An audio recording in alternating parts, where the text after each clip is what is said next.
Everyone's launching a subnet. It's an incredible money-making environment. It is a bloodbath in terms of private round financing for early stage studios in Europe and in the US. Most of the money is made within your scope of competency. In China in particular. And they are milking money.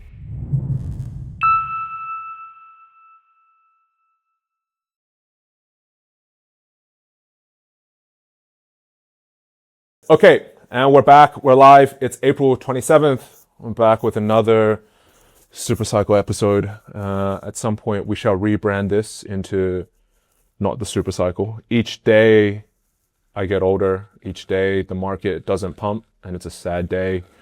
Welcome back, Mr. Wei, recurring guest, macro commentator, handsome guy. What's going on? How are you, man? I'm doing good. Doing good. You're in an exotic location this week, yeah? I am. I'm in Madrid. I also just came back from a conference in Malaga with Yuma. Yuma is DCG's Bittensor focused subsidiary. For those who are unaware, DCG's made their name in 2013, starting one of the first Bitcoin companies. They started off as a Bitcoin miner, then built a whole series of Bitcoin-related operating companies. Today, they're behind a whole series of different crypto-related organizations like Grayscale, which distributes ETFs and ETPs for the crypto market. They have obviously Yuma. They also have a very large portfolio of crypto companies that they've invested in. And so Barry Silbert's a GOAT. I think his 4 trades were Bitcoin, ETH Classic, Zcash, and TAO. And so some interesting names on there. What do you think about DCG? Well, yeah, I mean, they were instrumental to the prior cycles in terms of like institutional retail access to Bitcoin, GBTC. I think people who've been around the game for a while know that name. We know what happened when, there was that transition phase from that vehicle to ETFs ultimately. And kind of the unwind of like that NAV arbitrage trade that happened prior cycle.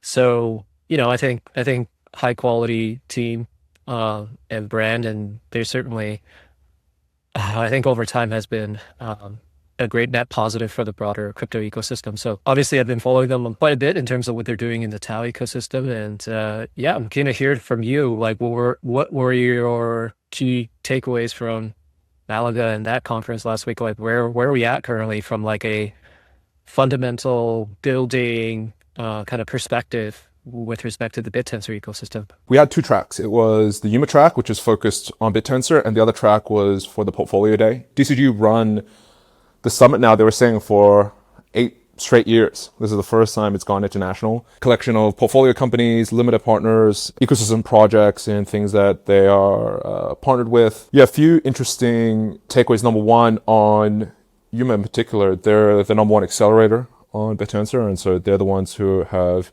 I think today, run 15 to 20 subnets. And so they enter into this accelerator model where they joint venture with an entrepreneur to launch a subnet. They often take the financial liability of forking the initial cost up front, so the entrepreneur can go straight into building a subnet. There's a few things to deconstruct there. They're the number 1 operator, which takes us into the second point. Man, every fund that I'll speak into there, and there's a whole bunch of them, unsupervised, Steel Core, Yuma, etc. Everyone's launching a subnet.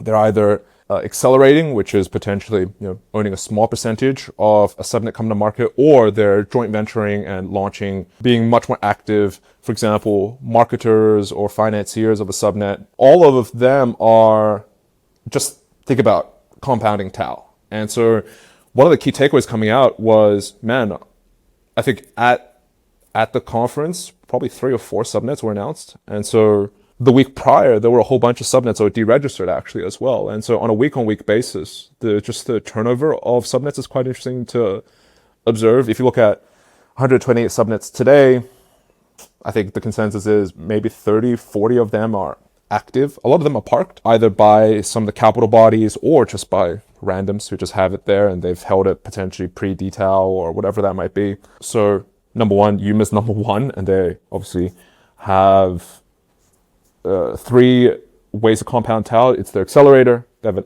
asset management business that they just launched, and they also have a validator. So I think they run a top 3 validator, and that's been operational for a while. Their asset management business has gone off. That's them going into traditional bodies of capital and trying to raise money to invest in essentially they're pitching AI strategies to them, right? It's not, hey, let's pitch crypto. It's, hey, this is a way to get exposure to AI companies broadly. That all of those three business units, they spent a long time talking. If you zoom out from Yuma into the macro, man, subnet turnover is quite interesting in terms of net new subnets launched and then also subnets lost. And then finally, I sat down with a bunch of the DCG portfolio companies, and a lot of them were incredibly interested in Bittensor. You can imagine who these parties are. They were probably DeFi, NFT-related projects in 2020 to 2022, which maybe raised $5 to $30 million of capital. DCG was one of the capital providers in that. A few years on, they have likely not hit product market fit or have retraced from product market fit, and are now, what I found was many of them have just gone through a restructure and are now trying to rebase themselves on the next 3-4 years. So getting lean and then also trying to figure out what's next. And a lot of them started investigating subnets, and we had a few dinners, and just across the table, probably because everyone's associated with Barry, everyone was talking about building a subnet. And so you can't really get out of that. I'm usually quite skeptical. I'll wrap up by saying this. I'm usually quite skeptical when someone says to me, TAO has a bit of a, we love TAO, we are active participants, we're investors, etc. But when someone is blindly faithful to a cause in crypto, my skepticism starts to flare up, and I get hives, and I'm like, oh, this seems too optimistic. But obviously coming out of that, there was a general excitement. But I think the excitement in my head is primarily due to where else do you have? Like, where else do you go? If you look at the rest of the market, and I want to run through all the coins that have done well over the last 2 weeks, there's nowhere really to go. So those are probably the three takeaways, man. Yeah, that's interesting. It sounds like generally like sentiment is pretty positive. Indicatively, if there's like good, healthy amount of turnover in terms of new entrance into the subnet space, that's what you want to see, like new blood coming into the ecosystem, hopefully pushing kind of the competitive dynamics of like competing for the subsidies within the ecosystem. I mean, that's ultimately what you want in this type of mechanism design, is for higher and higher quality groups with good ideas to come in, allow the best to rise to the top, so to speak. So I think, just hearing you anecdotally describe what happened last week feels very healthy, and certainly looking forward to kind of like the next phase in what seems to be a very exciting kind of macro backdrop. Public equities continue to do well, especially in this kind of AI thematic trade. So hopefully that continues to provide a tailwind for strong ecosystems like Bittensor going forward. What's a paper called by that 23-year-old kid that raised a bunch of money from SF? Situational awareness. Is that the fun name? Leopold. Yes. Yep. Leopold. Handsome guy. Dude. Aschenbrunner. Yeah. Yeah. Yeah, he's not shy in taking risk. He runs a very concentrated portfolio. Obviously, he has a very strong focused thesis on AI, and being someone that has been on the inside and kind of intimately understand not just the technological side, but having a very strong thesis in terms of the macro and what underpins it, which is really, this is a secular trend, right? This is not, there is no great historical analog precedent here to compare this AI build out to. So I think when I read his like thesis paper initially on situational awareness, that was kind of an eye-opening moment in the level of conviction that he outlined this secular trend that we're on in terms of this AI capacity build out, and the convergence of all of these different scaling laws, which, by the way, we're still discovering new scaling laws that are potentially coming in and compounding on current scaling laws that are not showing any signs of slowing down necessarily. So I think that's really helped me in terms of building that level of conviction around the secular trend, and then overlaying a shorter term cyclical view, because inevitably you're going to go through these like mini boom bust cycles, right? And because this build out is so, I guess, pervasive in terms of the different sectors and industries that it touches, you're not going to get a straight line up, right? It's going to ebb and flow, and sentiment is going to overshoot, and it's going to pull back too aggressively. And those all create very good kind of trading opportunities around what is a secular trend. So, and I think a lot of people forget to orient themselves with that view, which is this trend is there's no evidence to suggest that the secular trend is slowing down. So with that as the baseline, you have to be on the right side of this overall thematic trade. Now, within that, the shorter term cyclical aspects gives you a numerous opportunities to express views on a shorter term time horizon, but then the underlying kind of trend is well established. So I think Leopold, he is very focused on his thesis, and he's made some incredible tactical kind of reallocations and swings within his portfolio to really capture and capitalize on what's coming next.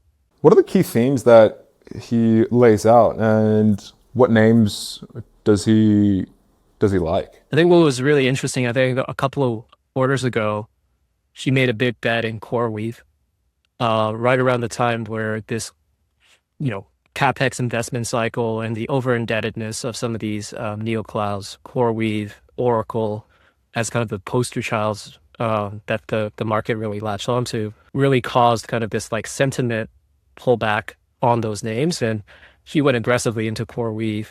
I think he had a structural kind of like long position, and he overlaid some call options on top of that. The other one was Intel. He was very early to Intel. His and I think if you read his kind of paper, his whole argument is basically it's Intel is strategically of national security importance to the U.S. Right? There is incentive for the U.S. government to ensure that there's a globally competitive and viable foundry that is on U.S. soil that is going to be able to propel this AI theme going forward. And Intel is a very has a pretty checkered recent past, right? So at that point, it was certainly non-consensus. There was a massive amount of skepticism in terms of Intel's ability to actually turn this around. And I think more recently, just as early as last week, Intel had a fantastic quarterly report, earnings report, and really kind of solidified this turnaround thesis. And looking at the trajectory of where they're headed, especially given their kind of CPU, I guess, like competitive advantages or strength around the CPU as opposed to GPUs, the next phase of kind of AI development is very focused around inference, which is a CPU heavy process. Because CPU is effectively like you can think about it as like the traffic cop, so to speak, in terms of routing all of the information within kind of rack scale clusters, etc., which is really important in terms of the performance of inference and the ability to serve models at high quality to end users. So, I think CPUs going forward is going to be probably one of the central trades at the moment for this continued AI kind of build out, and Intel's right in the middle of that. Leopold was early to that. And I think more recently, I think he probably had a more of a bent towards memory and optics related stocks, which, is I think memory is now very well understood in terms of it as a bottleneck, HBM3, HBM4 in terms of scaling of what that is required. Again, on the back of this inference serving kind of thematic. And then optics similarly, which is really being able to route all this information so such that these massive data centers are quote unquote coherent, and they're able to coordinate massive amount of information flow in order to support and serve compute and workloads to end consumers. So he's been a master at anticipating where the next bottleneck resides and getting out ahead of it, and then not being bashful when it comes to taking risks. This guy swings hard, and I think his track record speaks for itself. But underlying all of that is this very clear view that this is a secular trend playing out, and being able to forecast where the flows are potentially going to go because of these bottlenecks that needs to be reconciled in order for this next phase of capacity build out to actually happen has served him very well. So yeah, he's been becoming kind of a guru level person that everyone now follows quite intently. So anytime there's a 13F drop from his fund, like people are dissecting that and trying to figure out, what is he thinking about the next phase. Young dude, he spent his early career at OpenAI. I think he was on the alignment team at OpenAI, if I'm not mistaken. I think, yeah, well, I think it's working on kind of safety, like model safety. And it was a pretty acrimonious kind of exit for him. So there was some drama there, but I think that's what he was working on. And then he left, and I think initially he raised something like $400 million behind his hedge fund from a couple of big anchor backers. And then now, I don't know how big his fund is now, but it's definitely multi-billion dollars, given the performance that he's had over the last while. Invest in what you know, right? I certainly feel FOMO in a lot of these megatrends that I just don't have particular competency in. Obviously, as an outside observer, you try to keep up and try to educate yourself. But even looking at profiles like that, it's funny, but it kind of reminds me of, I think what people need to remember is what Peter Lynch said when he was running Magellan. It's, you got to invest in things that you know. And if you don't know something, don't invest in it. It's always interesting to regulate your emotions, I think, because I think everyone is now a semiconductor, data center, AI trader. Everyone wants to take a position, which is interesting. It's such an important principle to remember, right? Like if you're active in the markets, is your sphere of competency. I think many of the great investors have always talked about is like stick in your own lane, right? Buffett talks about there's a too hard pile, right? Like interesting, but too hard, and you kind of need to get out of your own way, which is really when you make really big mistakes that hurt your portfolio. And I think this whole AI thematic has really, captivated the imagination of a lot of retail traders and obviously institutions as well. But there's incredible parallels to crypto cycles too, right? In terms of the narrative diffusion is very quick now. The rotation of flows are constantly searching for the next plays. There are KOLs basically that are opinion formation leaders that do the research and they kind of publish their ideas and thoughts, and you have this retail army that just like follow whatever it is that they say. And all of this is, things that we saw in crypto over the years. And it's happening in AI in traditional markets. And during moments and phases that we're like the one that we're currently in, FOMO is like an end muffler, right? So FOMO is like an insane kind of behavioral trait that everyone has, and you're seeing that right now, and just in terms of like how aggressively the semiconductor index has rebounded off of the lows following kind of the Iran, Middle East oil and or kind of concerns.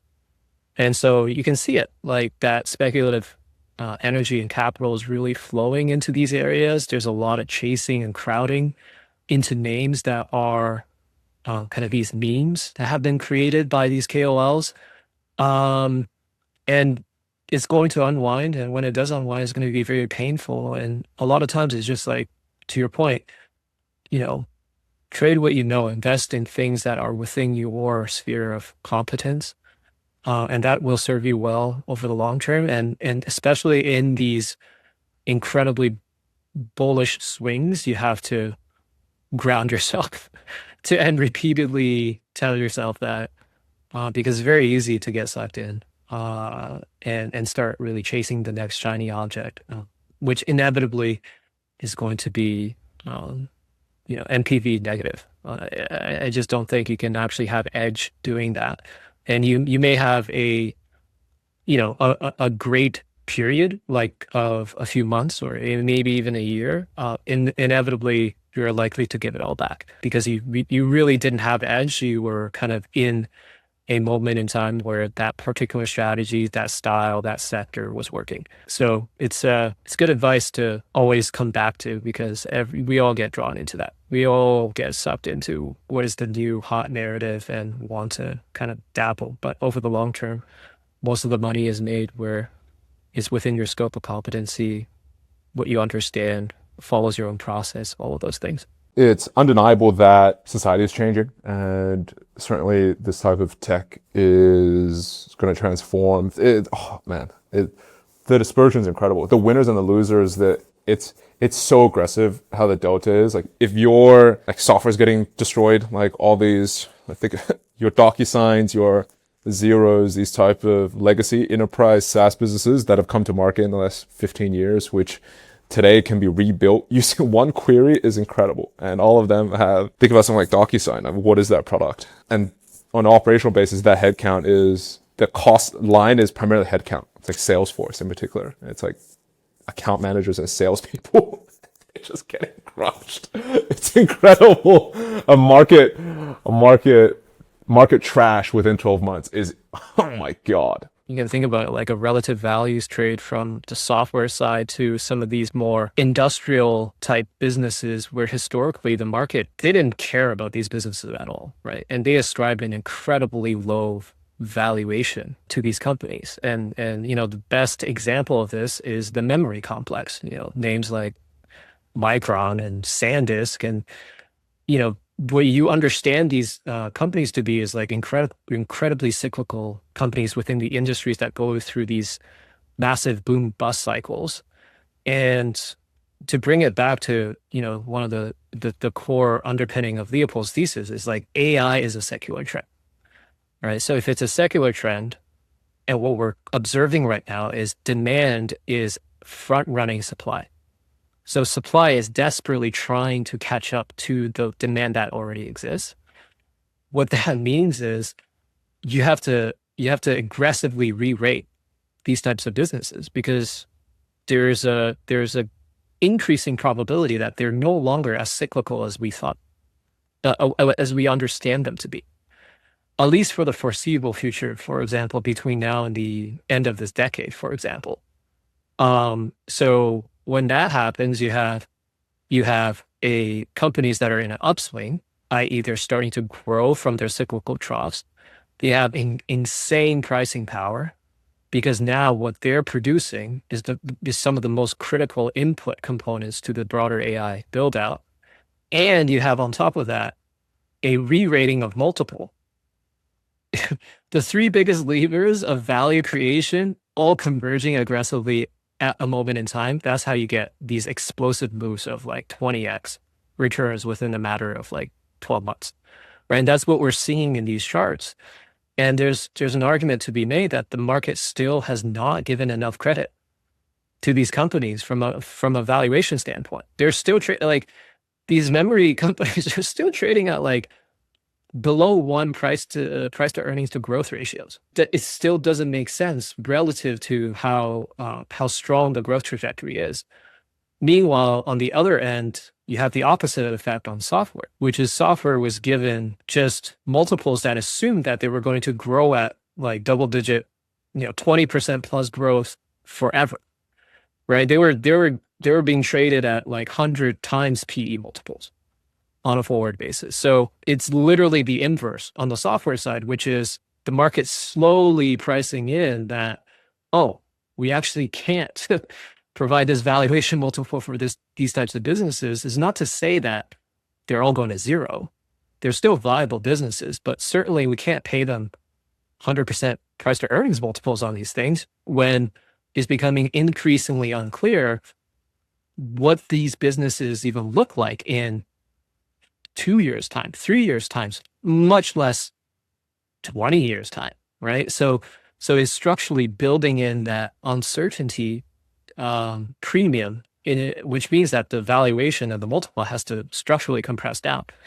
So I think that's the critical kind of debate and tension in the markets right now, where I think both sides are kind of conflicted in how do we actually properly discount this relative value kind of rebalancing between, on one hand, software, and on the other hand, this kind of bricks and mortars atoms-based type of industry. And one side is really benefiting from it, the other side is becoming increasingly more uncertain, and it's very dramatic, both sides, as we kind of continue to watch it unfold. So it's an incredible time for people like Leopold, for people who have a very strong thesis and a view, and you can see kind of where things are moving very clearly, it's an incredible money-making environment. But, a lot of volatility on the way to the eventual outcome. But I think that secular trend is where the market is kind of slowly starting to reprice that equilibrium for these different industries on different sides of this trade.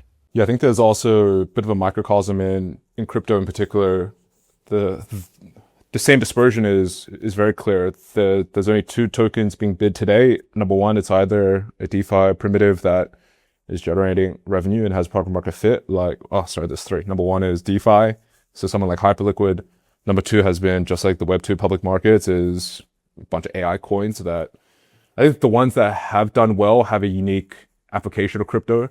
Venice, Bittensor, the innovation game. And I added the third one, which is random China pumps. And so it's like random low circ. You see like some Binance Life rip 400%. Well, the coins I mentioned are Rave and Aria. Rave was like an aggressive, like super aggressive short it was like going from 200 mil to 4.5B and then instantly redumped back down. Typical crypto shenanigans, huh? And you realize that the counterparty knows you're trying to monetize them, so they just keep pumping it up until the point where it's like, okay, I don't think there's any more shorts, or their P&L is just so aggressively up that it's like, actually, you know what? Make some money. It's okay. Here, we'll let you. Yeah. It's like at some point, if you short the fifth time and the other guy's like, you know what, you should get rewarded for it. I bled you dry at every single point and now you're still here. You deserve some money. Here you go, sir. If you're still around. If you're still here? You're still here? Yeah. Jeez. At some point, it's like, surely he sells right now. And then it's like, it just keeps going up. It's like the opposite of people trying to buy the dip. It's just like, how much firepower does this dude have? How low circ is this actually? Oh my God. It's typical classic crypto shenanigans. I want to talk about one of the names that you introduced me to a few months ago. Ticker TIG, the innovation game. It's up 40% in the last 7 days. With no real identifiable catalyst, they announced an expansion of their research and mining program, and so there's like more participation. But just to recap for those unaware, and then love for you to share your story, Wei. So the innovation game is a competition platform. Think about it as almost a crypto version of Kaggle. Essentially, researchers compete globally to discover. The core focus is on building efficient algorithms across AI, cryptography. They've done a few challenges based on biomedical research. I think there was a manufacturing one, there's some climate science, but the whole idea was using token incentives to incentivize researchers from around the world to co-build algorithms to solve some of these problems. Commercial entities put up challenges. They pay licensing fees in TIG tokens for those who submit winning algorithms. Today, these guys, I think they started off as some type of fair launch type token. I can't remember, but essentially it was just a group of researchers. The founder John holds a Cambridge PhD. He has a bunch of patents in cryptography, distributed systems. He's been building this for a while. It's been a low cap for a long time. Now it's trading around this like 15 to 20 mil market cap range. I think my biggest short thesis on these guys is, it's done well. The whole concept of competition has always captured my interest, primarily because of UA. I think the setup feels pretty binary. Like right now it trades at such a suppressed valuation is because there's actually no commercial use just yet. And so once they have an enterprise license and there's some like disclosed terms, it could probably reverse pretty aggressively. But it trades at this discount today because it's like a tournament platform in theory. And so the team obviously holds a significant amount of token. They haven't really been selling or moving it. And so, it's quite interesting. But again, when you notice in this market cycle, a bit of a boost in price, you kind of pay attention. This platform in particular is uniquely crypto, right? Like you need this global coordination mechanism to really get going. And so one of the few things that people feel optimistic about, in a very similar lens to Bittensor and coordinating a group of deep research, deep tech type of founders to come together and do something. Again, feels very uniquely crypto. What do you think about this one? Yeah, I think they're interesting in the beginning. I think that Kaggle comparison is a good one. And I think the team also historically, I believe they were active in the Bittensor ecosystem and community as well. So you look at the design of their kind of token certainly borrows from the setup of how Bittensor subnets work as well, right? In terms of the different types of stakeholder groups akin to like a miner, a validator, as well as let's call it a sponsor, as if they are kind of like a project team. So I think that was initially kind of where the interest helped me kind of discover the team. I think the algorithmic innovation side is interesting in concept. From a business model standpoint, it's challenging as well. Like if you look at Kaggle is a success story, certainly from a user adoption standpoint. I mean, their advantage is they have a lot of the data scientists and machine learning researchers that compete on all these different challenges. And what they do is they basically sell, quote unquote, like listing sponsorships, right? Where enterprises come on, they list a problem, and the value proposition of Kaggle is we have all these great talent on the other side, pay us a fee and a prize pool to incentivize them to solve your problems. And it's not particularly a scalable business model. So ultimately, I think, Kaggle sold to Google. This would have been like at least a decade ago now. I can't exactly remember what year it was, because I think whilst they had a great outcome in terms of the ability to actually build this talent network, the challenging part was really monetization and the scalability of that monetization. And I think strategically it worked well for a company like Google to acquire them, because it becomes like a strategic talent land grab as much as it needed for it to be like a commercial success, so to speak. So I think that kind of is like a critical question to me in terms of Teague, like how do they intend to monetize this ecosystem, even if we assume they are building kind of a great kind of decentralized talent pool to contribute to these challenges. And what does that monetization model look like? How does that ultimately transfer back to token holders in terms of value accrual? And the typical questions that you ask of design for all ecosystems. But yeah, I'm keen to continue to follow them and their story. I think conceptually is very interesting. And I think that's the great thing about like decentralized AI to a certain degree, is different permutations of experimentation where you tweak aspects of the mechanism design to try to figure out, okay, does this work? Does this not work? Which one is that more effective?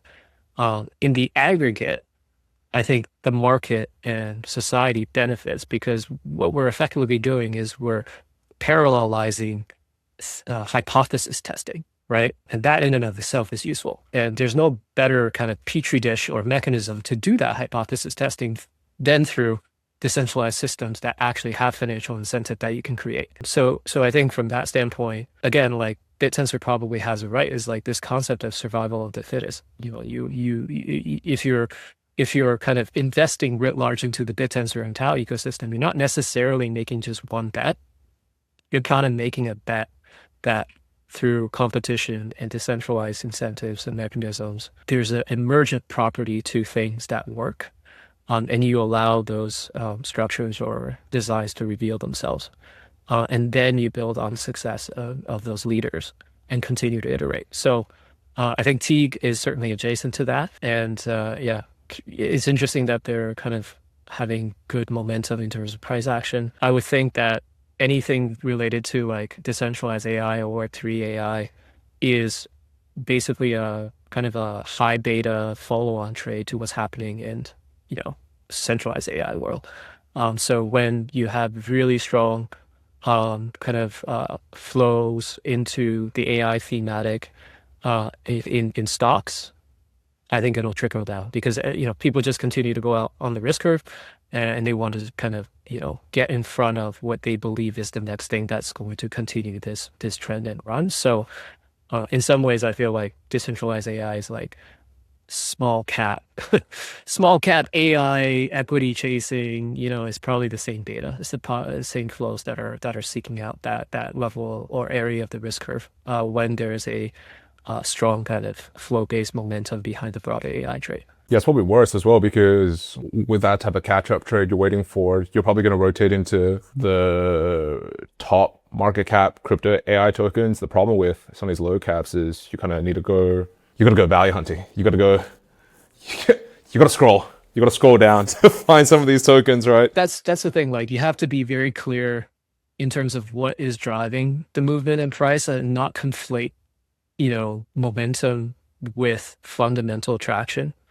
And over the long term, what you want to invest in is things that have fundamental traction, right? Ultimately, can it monetize? Can it create revenues such that there's value in to the network that provides this balancing framework to inevitably what's going to be supply side inflation of the incentive token, right? So that's what you want to do in the long term. In the short term, you just have to see it clearly. It's like, is this a momentum thing? Is it basically flows, or is it actually underlying fundamental inflection of some sort that people are starting to price in? That takes experience and skill to be able to distinguish that, but that's very critical to tell apart. Yeah, or it's either fundamentals with business value or fundamentals of holder behavior, which is the incremental flow predatory, or is it actually, hey, I believe in the future? So we can all speculate. That's fine. So it's either you're backing the value, there's some type of delta between, okay, this is just feels underpriced on a fundamentals basis, or if we're all speculating, you want to know that at least if it's pumping and Wei's buying it, it's because Wei believes in whatever concept the asset is trying to represent, or he isn't, and he's saying, hey, the next dumb dollar is going to come here. I'm going to front run the dumb dollar, and as soon as the dumb dollar is here, I'm selling into that. Like, what's the difference between those two flows is really important as well. Yeah, and then it's also like the magnitude and the persistence of those flows, right? Like, if Bitcoin and ETH starts to really reestablish the trend here, and we have basically like this massive melt up in all risk assets, then yeah, I mean, a rising tide will lift all boats. And you have a longer runway in terms of marginal bids that are going to come and seek out names that are establishing momentum. So it's hard to say. Macro, I think I spoke about it a few weeks ago. I think it's going to be a very, very challenging year this year with respect to macro. Certainly nothing like 2025. And we're going to get crazy moves to the upside and the downside. We're already seeing that within the first quarter and the early part of the second quarter. It's hard to go out on a limb and say, Bitcoin's back, ETH is back, crypto's back, let's bid everything. Because, more flows and rising tide is going to lift all of our bags. Look at the S&P, man. S&P's at all-time highs, baby. This is... Dude, check out SMH, man, the semiconductor index. That chart. I don't want to look at that. I'm gonna get FOMO. In the last 2.5 weeks, has just been, there hasn't. I think today might be the first down like red day in like 20 trading days. Can we? Yeah, just go. Can we tokenize it? My goodness. Can we decentralize it? Man. Can we set up a DAO for this? Yeah, can we set up a DAO for the... Can we set up a DAO? Because we need to tokenize the index. Either that or the Korean equity index. Same thing, which is basically just two memory stocks. Oh, right. Yeah. Right. I was like, Samsung, SK Hynix. Oh, okay. Yeah. Is it... It's dragging the index up like that? Dude, I'm not watching... Oh, my God. Dude, it's basically two stocks, man. Speaking of RWAs, you and I have been talking about sports before. I was in I just went to watch a Champions League game. We saw, dude, the Europeans. Was it Real Madrid? Atletico Madrid versus Arsenal. Oh, nice. Champions League. Nice. Yeah, we've been, what's that guy's name? Jared Kushner's brother, Thrive Cap. They launched a new fund called Thrive Forever or something like that, and they've taken a position in a baseball team in the U.S. arguing that their big AI tech frontier venture firm, and they launched this new fund. I guess it's a fund, or essentially to take positions in sports assets. The whole logic being, in the world of AI and infinite entertainment, we're going to value real more than ever before. Some of these sports assets are steeped in tradition. They are also a supply constraint.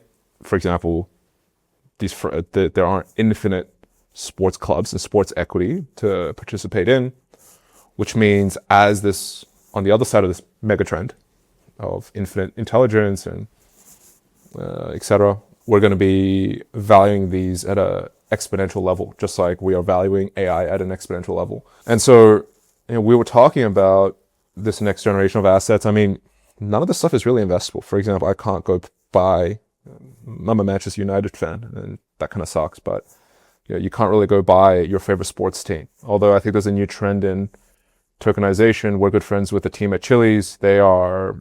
They started off in 2018 as one of the first entertainment ICOs focused on fan token solutions for sports franchises. Today, they are the number one provider of fan tokens for sporting teams here in Europe. They run the fan token infrastructure for clubs like PSG, Manchester City, Real Madrid, Barcelona. There really isn't a competitor to them. Although in 2021, Binance tried to take a piece of that pie. What's funny was that Binance took a position in them in 2018, 2019 because of just how much interest there was in the whole category. In a bunch of their presentations by CZ in 2018-19, they talk about fan tokens as one of the key product market fit. They made a big investment in Chiliz, and then they competed with them directly, started competing with them and offering fan tokens on BNB. Classic. They approached a bunch of their competitor teams. Like, they ended up doing 4 deals. Lazio in the Serie A, Alpine, the F1 team. And so they just went and harassed them, right? They were not able to sustain that effort and ended up, I think in 22, saying that the whole fan token ecosystem doesn't work. It started riding off the category, which is super fun. But if you think about it, you and I were talking about the fact that on this sports as forever assets and entertainment category, there on a market level, there really isn't anything like this type of sports exposure. What you find on a trad level is, yes, there's the high level cyclical trends of going into, we're going to default to real experiences, but there's a whole swath of various consumer factors. Number one, sports betting was legalized in the US probably a decade ago, and there's this influx of young people who are re-engaging with their favorite sports brand in a different way financially. And so having ownership and having emotional investment and financial investment in your team's performance, that has been, and monetizing fandom is certainly a mega trend in the US. We're just saying it lightly, that this is just like blatant gambling, right? It's young kids who are growing up 18, 22 years old now betting on their favorite university teams. Let's call a spade a spade. Number two is, so there's the gamification and sports betting being permissible in the US. NBA and the NFL over the last 60, 70 years has been primarily a billion boys club. Outsiders could not access the asset class. They couldn't, if you were to buy a team, owners have to buy it completely. There was no leverage, no outside capital allowed. It wasn't until the last 5 years or so, the NBA and NFL have seen outside private equity, a shortlisted amount of private equity come into some of these deals in the NBA and NFL. And what you find, the Lakers just cleared, I think 10, 11B. Dallas Cowboys a few years ago, Dallas Mavericks, the NBA team, cleared a few years ago at a similar figure. Now that private equity has been able to come in and actually counterbalance some of these founders, operational efficiency has gotten better, revenues have gotten higher.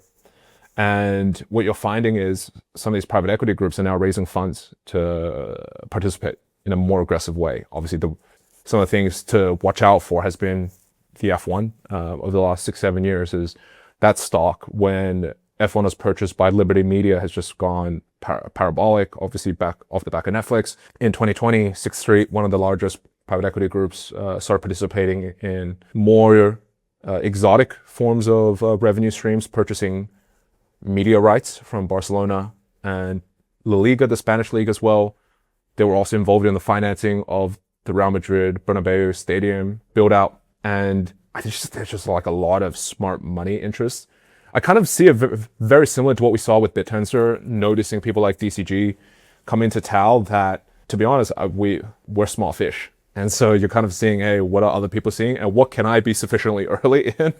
And something like sports it's kind of like we've been enamored with AI and the hardware build out of the last 2 years, that there's actually interesting areas that aren't spoken about as much. I like that. I like finding things that people aren't talking about and trying to figure out, hey, with your own judgment, is this interesting or not? I'm a big sports fan, and so you kind of naturally get it. I think we see very similar things in gaming. On the public equity side, it's also a bit of East versus West. What you find with the West is game studios are not performing as well as historically. On a private financing side, it is a bloodbath in terms of private round financing for early stage studios in Europe and in the US. I mean, the gaming industry really came to mass market affinity from the West. It was from titles like FIFA, Call of Duty, StarCraft, etc. But today, it's a tale of two cities. On the West, it is incredibly disappointing. Maybe from a small pocket of casual games, things like your Candy Crush type of, again, dopamine minefields. Those games they're still making money.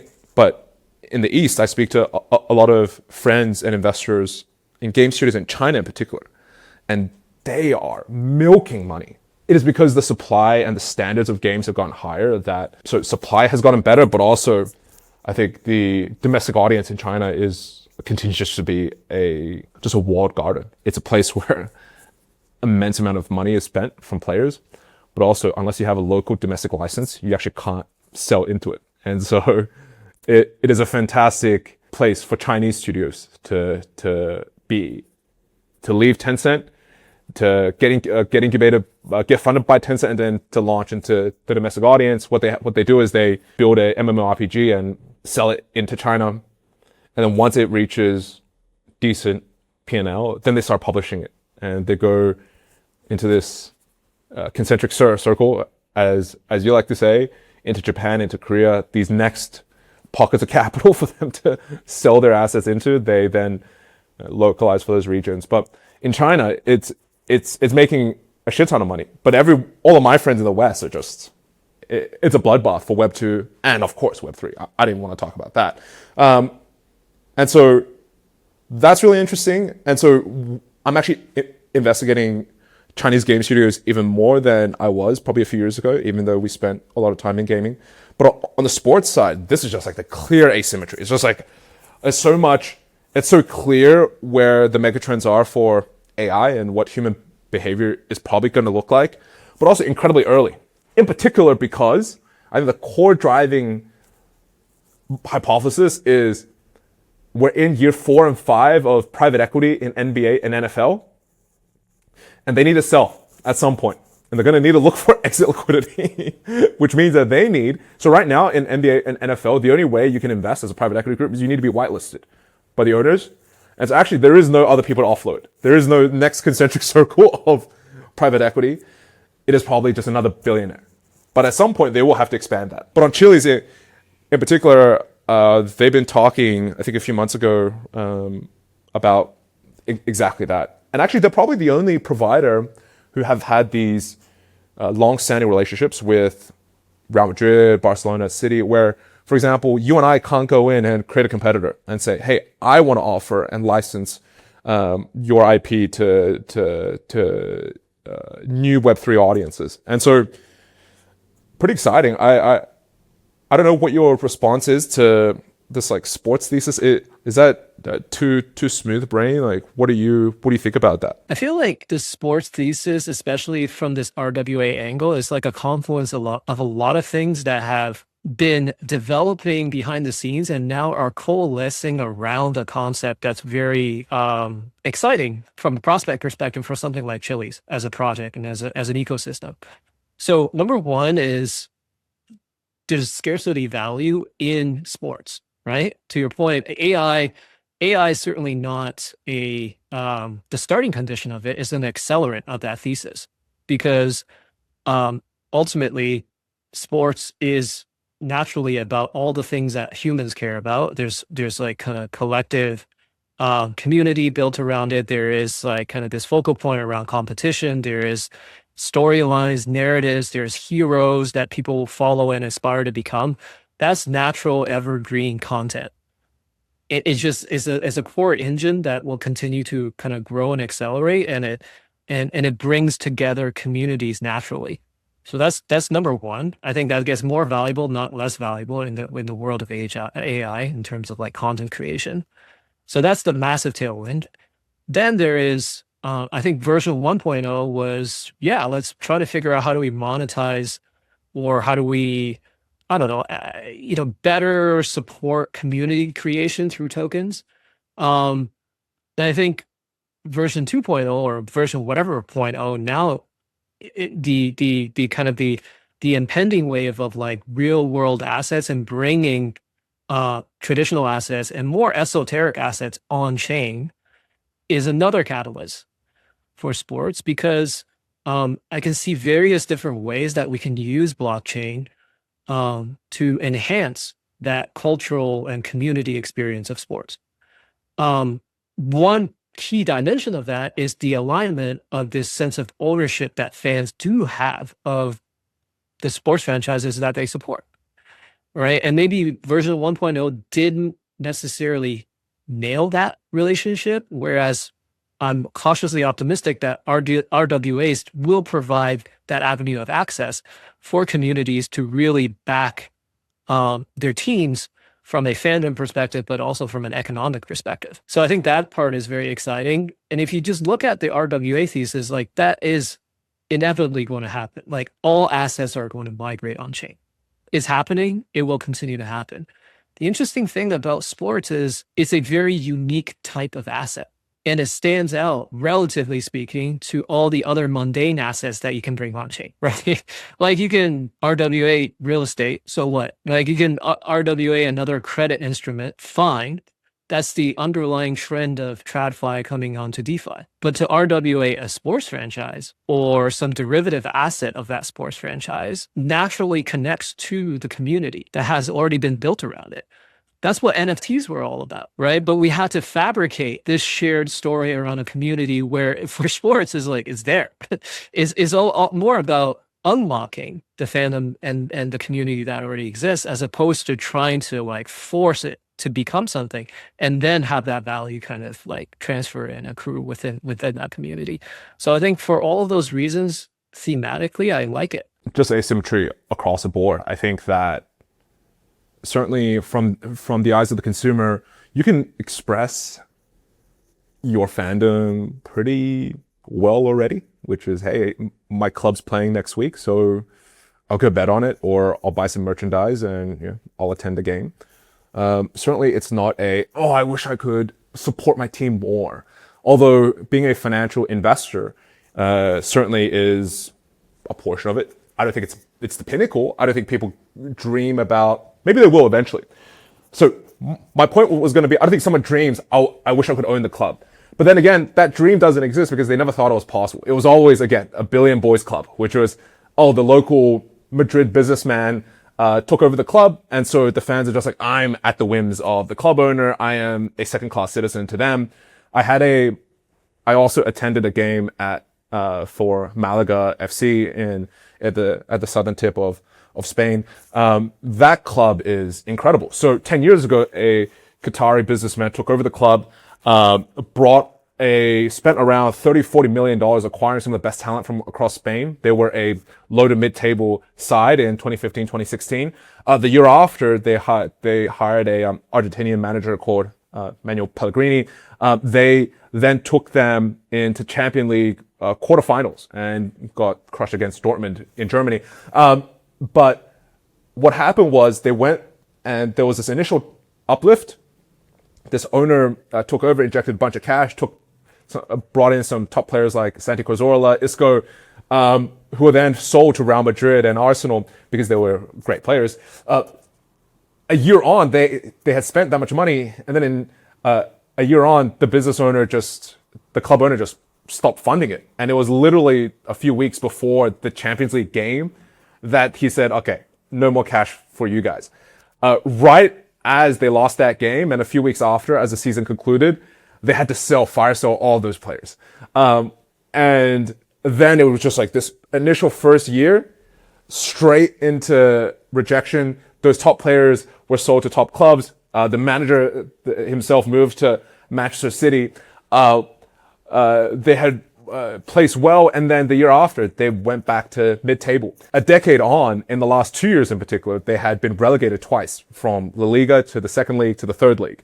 Because, again, financial problems. 2 years ago, the club almost went into administration. And super disappointingly, because there was no money left, the club went to the fans. The fans had to crowd raise to pay the bills of the stadium. They were crowd raising to pay the youth team bills for them to go to away games. This is like a top tier Spanish club, because the owner just stopped financing it. He actually went on the run back to Qatar. I went to that game, and a few days ago, before that game, the Spanish court had just sentenced him to jail if he ever came back to Spain. And obviously he's on the run now. And in process, this is a classic distressed asset. The two bidders are the owners of Liverpool and PSG today, who are trying to acquire the club, but they can't because the owner is not in the country to sign documents for the sale of the actual club. And so it just is like a absolute clusterfuck. And the game that I went to was them playing against another club who was bought by the former head of quantitative research at the Dallas Mavericks, working under Mark Cuban. He was a famous sports bettor. He then became the head of quant research over there, probably because Cuban was like, hey, this guy's a genius. And he left the Mavericks to buy the club and say, I'm going to run Moneyball, but for football. And so he took over that club, sole owner. He's actually very active on, he's actually a big crypto investor and also very active on Twitter. But again, it's these storylines that just capture imagination. But in particular, when I went to the Malaga game, it was packed out. This is a 30,000 seat stadium. And you could just imagine the better nights that they've seen when they were playing against Dortmund, for example, a decade ago. And it was the same fans who went for that game who then had to watch their club almost fold and then come back and fight for promotion. They are today in the second league, and it was a 5th against 6th match, and they were fighting for a place for the playoffs. Unfortunately, Malaga lost, but I just felt the energy. It was incredible. I mean, it's hard when your opponent is using AI. You know what I mean? AI and data always wins, kids. Remember that. Oh, that's a crazy story. That's a crazy story. But yeah, I think it shows, ultimately fans are, to a great extent, the glue that keeps, the team within that community. And a lot of times, like the team and what it represents for that local community is incredibly like inspirational, because people really do care about this. It's not just so much about the sports and it's just the people, but it is something that brings that local community together. My father went to a game. His father went to a game. I got nowhere else to go. Like, which club do I support? I can't support another club. I go to this game every Saturday. It's my social circle. Yeah, and the ability for communities to coordinate around that and keep that team alive, so to speak, even despite kind of financial challenges and rogue owners and drama at that level is a great kind of testament to how unique these sports assets are. So I think I'm incredibly like bullish in terms of conceptually how the sports and this entire kind of asset class can potentially intersect with crypto in a very unique way. And this RWA wave that's certainly coming is something to watch. Yeah, and I think those are some of the pockets that are very interesting outside of like the broader AI trade. And the other one that we talked about historically is like life sciences, biotech. That's yet another sector and industry and area that's really exciting, which is AI adjacent, but there are structural drivers of that as well. So I think all of these different pockets are worthwhile to continue to like keep an eye on.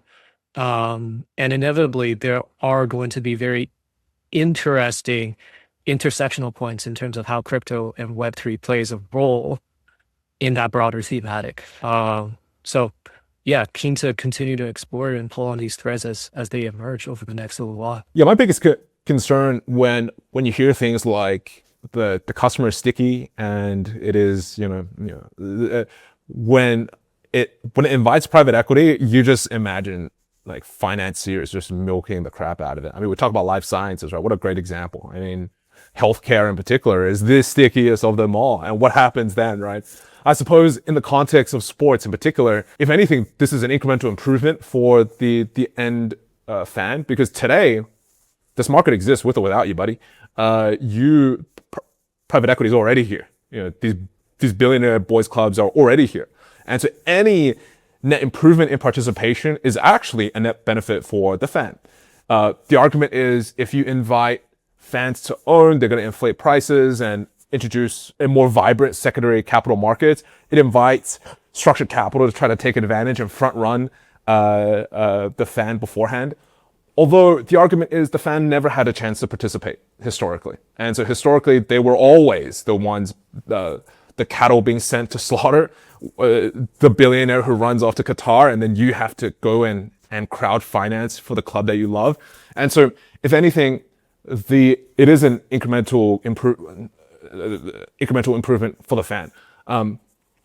The fortunate and unfortunate thing is when you introduce, again, a vibrant capital markets and secondary market, is the owners are definitely going to want it, because they're going to know, they know that there's going to be incremental buyers who have a lot of emotional value tied to it, which means that they will pay emotional prices versus someone who views it only as a P&L. And so for the owner, it is actually very logical for them as well. And so together, that seems like an insane setup. And so I think today, where are we at? I think it takes, you know what? If the market was ripping for crypto, all the owners would do it today, to be honest. If it was ripping and they could, access their fans today, they'd do it. The thing is, if they tokenize something, they don't really care. There were many sports tokenization efforts since 2018, 2019, and 18 and 19, they failed because no one cared. And there wasn't traction. And so, it's always funny to think about our lives, and most of the innovations that have come around us are not new, but actually often is just a market timing thing, which is like, hey, these ideas and these applications of technology, humans can dream in very significant and a multitude of ways. And our imaginations have probably concocted a lot of the things that we have seen that we use today that were probably ideas a decade ago, but it just was a bit of market timing, took a bit of courage, and it took a bit of, hey, yeah, we like that. And again, it's just like a dumbbell of infinite intelligence on one side and that value stack. And then on the other side is, well, what makes us human, and what are the things that we love, and who are the people that we love, and what are the things that we love, and how do we preserve those things? That makes you say, hey, we're going to spend more time, our resources, time, money, etc., into those areas. And so I think a lot of people get pessimistic. I think pessimism comes from fear, and there's a lot of uncertainty which drives that fear today. And what does the world look like over the next don't talk about the next 5 years, let's talk about the next year, to be honest. But I think that it remains optimistic. I remain incredibly optimistic. I think that the challenges that we face today are no different than our previous generations, like our parents, their parents, probably thought the advent of airplanes or the railroads or any war machines that humans seem to concoct, they probably had the same fear. And so, I suppose those are choices that we make versus anything else. You choose to be optimistic or you choose to be pessimistic. And so I think there's opportunities everywhere. And I think people are too often looking at it as, this is out of my control. I think it's a control thing as well, right? Which is, can I participate, or does the world happen to me, or do I have the ability to contribute? I think those are ultimately, again, deeply psychological factors versus anything else. Like, a lot of the world around us is just about us and individuals we make decisions, and then our friends make decisions against our own decisions. And so we collectively do things together. So I agree. It's about human agency. I think your point is there's this concept of like locus of control for people who are very usually like ambitious. They have like a very strong internal locus of control in terms of their worldview. So I think that's critical for the current time that we're in, because there's so much uncertainty, like you described. And I think the biggest uncertainty and the challenge is the time dilation effect of all this, right? It's just like it's jamming all of that into a very compressed time period. But ultimately, I think what's really interesting about humans is that we're so resilient, and that resilient kind of shows up in all different sorts of ways, right? And I think the reality is we just adapt to a new normal and new equilibrium like that. I'll give you an example. Like, given where AI is today, if you were to just rewind the clock 3 years ago and say, hey, look, we're going to have things like Claude Opus 4.7 or Mythos models, and you can basically like snap a finger and software is like done for you. People like 3 years ago, people would be like, oh my goodness, that's AGI. Like, how? That doesn't sound feasible, nor is it possible. I think I can possibly extrapolate that in my lifetime, but you're talking in 3 years, in 2026, this is going to happen? No fucking way.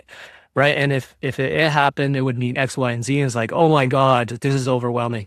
And yet we're here, and Opus happened. And, there was frenzy for about a month.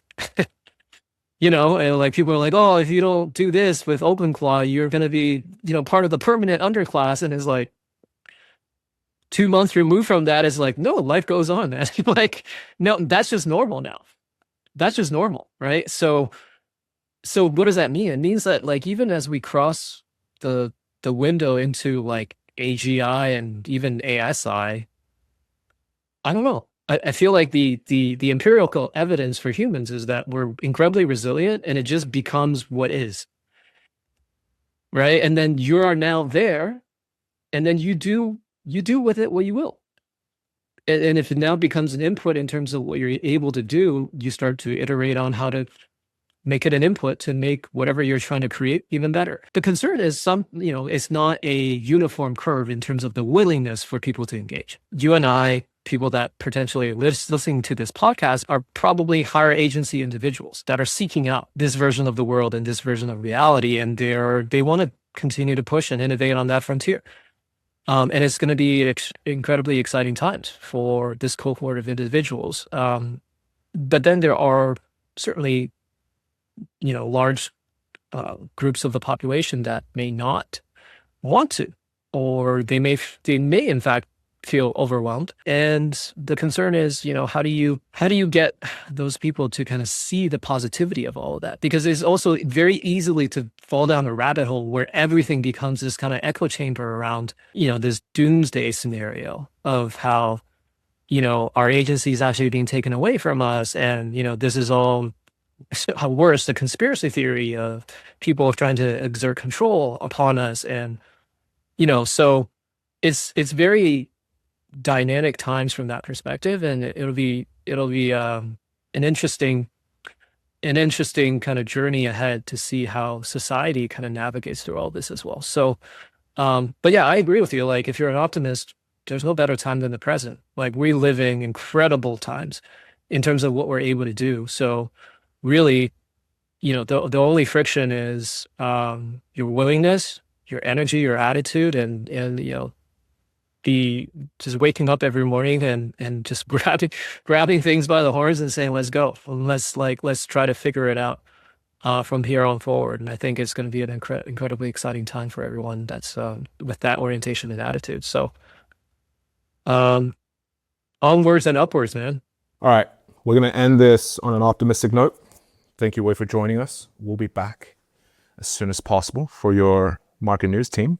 Thanks for having me. See you next time.